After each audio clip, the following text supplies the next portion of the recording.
Yo, what's up mga kaibigan? Halina tayo magkwentuhan. Bad news sa mga fans ng Milwaukee Bucks. Tabla ang series sila laban sa Indiana Pacers at ang next 2 games ay gaganapin na sa home court ng Pacers. At ang bad news nga dito ay malabo na makabalik si Giannis Antetokounmpo sa next 2 games na ito.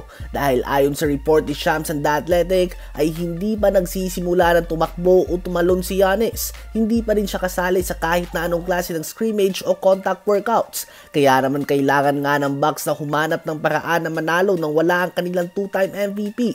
Nakita nga natin last year na nilaglag sila ng 8 seed Miami Heat sa first round. Same situation nga ito. Patungo sa Game 3 ay tabla ang series kung saan gaganapin ang next 2 games sa home court ng opposing team. Ang pinagkaiba lang ngayon ay hindi expected na makabalik si Giannis sa mga susunod na games. So it's up to Damian Lillard to lead this team na very solid pa rin naman ang lineup. Kailangan lang nga nila na malimitahan ng fast break points ang Indiana Pacers at hindi mabingay sa matinding crowd ng Pacers sa kanilang home court. Ganun pa man, hindi pa nga 100% na out si Giannis, subalit malabo nga ito o hindi talaga inaasahan sa ngayon base sa report ni Shams and The Athletic. Sa palagay nyo ba ay kakayanin ng Bucks na manalo sa series na ito nang hindi naglalaro ang 2-time regular season MVP Giannis Antetokounmpo? Ngayon ay tumungo naman tayo sa Phoenix Suns. Ang team na ito ay down 2-0 na sa mas batang team ng Minnesota Timberwolves at nalalagay sila ngayon sa sitwasyon na katulad ng Los Angeles Lakers kung saan ang kanilang next game ay talagang must-win game na. Dahil sa kasaysayan nga ng NBA ay sa 151 teams na nalagay sa 0-3 deficit ay ni isa nga dito ay wala pa nakakabalik o nakakagawa ng successful comeback. So literal nga na imposible pa ito sa ngayon. Ang Suns kaya may malaking problema sa depensa lalo na sa pinta.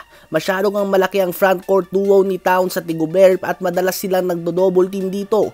Dahilan upang mabigyan ng open looks ang katulad nila Jaden McDaniels, Mike Conley, Nickeil Alexander-Walker at iba pa. Ang problema nga ng Suns ay mayroon silang tatlong superstar na pare-pareho ang style of play at hindi sila sumusunod sa natural position ng mga player na ito. Si KD na small forward ay ginagawa nilang power forward. Dinedepensahan nga nito si Kat mga kaibigan. And it's not like KD is the big body small forward na tulad nila LeBron o Kawhi na small forward subalit may katawan na pang power forward at least sa NBA ngayon. Habang si Booker naman ay literal na lumaki na idol si Kobe Bryant at minodel ang game niya kay Klay Thompson. At ngayon siya ang point guard ng team na ito. Hindi nga yun madali mga kaibigan. Sa mga nagbabasketball alam nyo nga yan na iba ang perspective mo as a point guard, shooting guard o kung ano man na posisyon na nilalaro mo kahit na same play ang tinatakbo nyo.